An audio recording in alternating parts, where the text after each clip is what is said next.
Hello, my true crime lovelies. Welcome to the break room. I posted in the community tab. I think I might have posted it only for the members, but there's a hearing. So notice of hearing, State v. Boone, James Sylvan, and Kevin T. Beck. So this is dated the 10th, which is the same day that Henderson filed. So he's not on here, but I'm sure his good buddies will share the information of the hearing to him. You will please take notice that the state of Florida, by and through the undersigned assistant state attorney, will call up for hearing before the Honorable Michael Kraynick, judge of the above styled court in courtroom 12A of the Orange County Courthouse. I'll be right back. Let's try this again. I will share this here again. James Sylvan Owens and Kevin T. Beck are on notice. I'm sure they will let their good friend Tony Henderson know about this hearing next Thursday on September 19th at 1:30. I've marked my calendars. I won't be able to do a live. I have a dermatologist appointment and I waited like 3 months to get it because my old dermatologist stopped taking insurance. So I won't be covering it live, but I'll be with you in the evening and we can review what we saw. This is the hearing to argue these motions: the state's motion to strike defendant's notice of intent to rely on the defense of battered spouse syndrome, and state's motion in limine, and state's motion for examination by state expert. So they'll be arguing these motions. State will argue why they want it stricken, and defense will talk about why it shouldn't be stricken.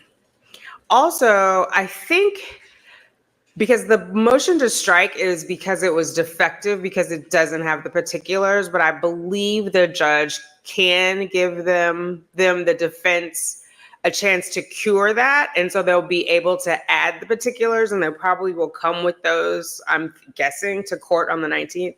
They're on notice. Hey, this is missing. They have time, right? Today is Thursday, so they have 7 days to get that together. Hopefully they can walk in with it. I'm not a lawyer.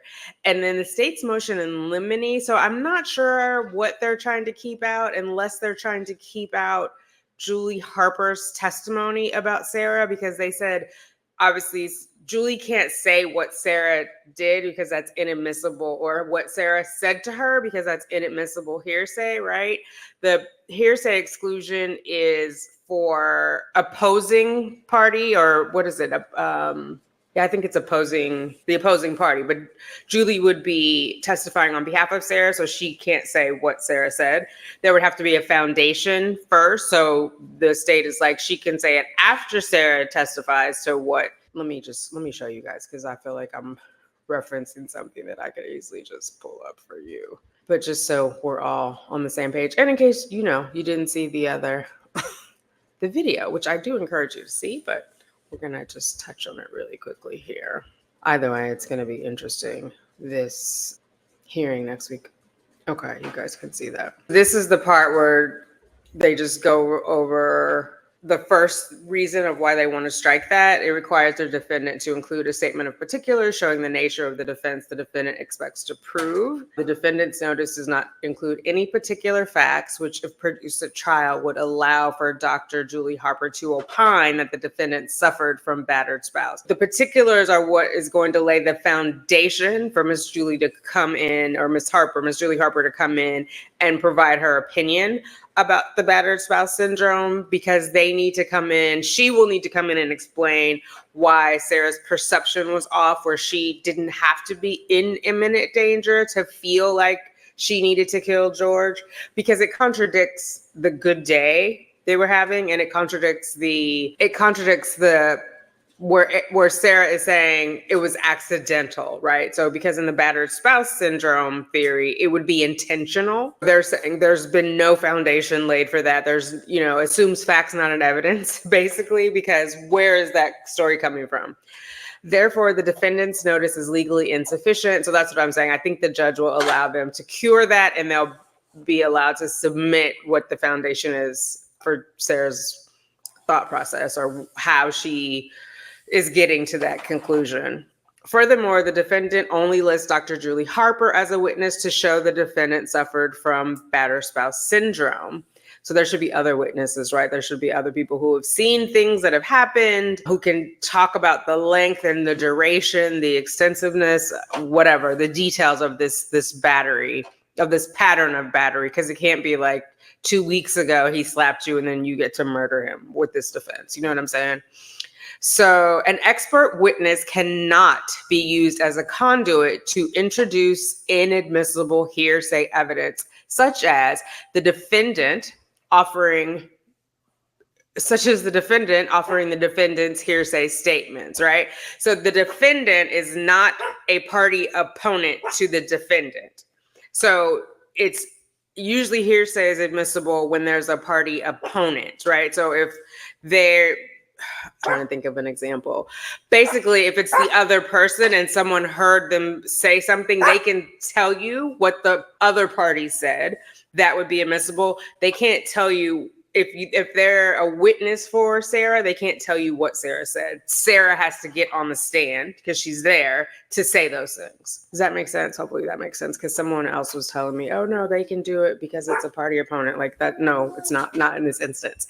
Therefore, the defendant should be precluded from mentioning battered spouse syndrome in her opening statement. So because there's been no foundation laid, that cannot be said. And because there's been no evidence, no facts to support that, she shouldn't be able to say it in her opening statement.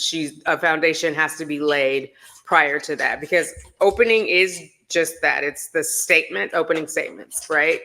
Versus argument at the end, which is closing arguments. So, although I don't know, because I've heard some weird things in opening statements that never even came up in the trial, but I was under the impression that the closing arguments had to be based on facts. You couldn't enter in new facts that had not been said in the trial, or new evidence, or rely on anything that had not been stated in the trial. The defendant has previously provided statements to law enforcement therein. She claims she accidentally left the victim in the suitcase. Battered spouse syndrome testimony is not admissible if her defense is that killing the victim was an accident. Wagner restated. So we went through all of this. Again, there's a video. I'll link it somewhere in here where you can go through all of that. So basically, they're going to be heard. Say hi, girls. Okay, can you guys go play with Sugar Bear? So that is what this is about. But then they also have, so I think the motion in limine, that is to suppress Dr. Harper's statements. So they want to address that, or they're only admissible if Sarah testifies to that first, or some other foundation is laid. And then state's motion for examination by state expert in the event that the Judge Kraynick allows the defense to cure their defect in their filing. Then the state is, meaning if the judge says, okay, you're right, they didn't file that correctly, but if they have it today, we'll go ahead and get it admitted, no harm, no foul. And then in that event, the state wants the right to examine Sarah with a state expert to get an, alternate theory on her, if she's malingering, like if she's been coached to say something, or she doesn't understand how a good day is not whatever. So that is that. We are trucking along. I was watching Donna Adelson stuff tonight, and then during the day I was watching the trial where she put her husband in the suitcase, or not in the suitcase, oh my god,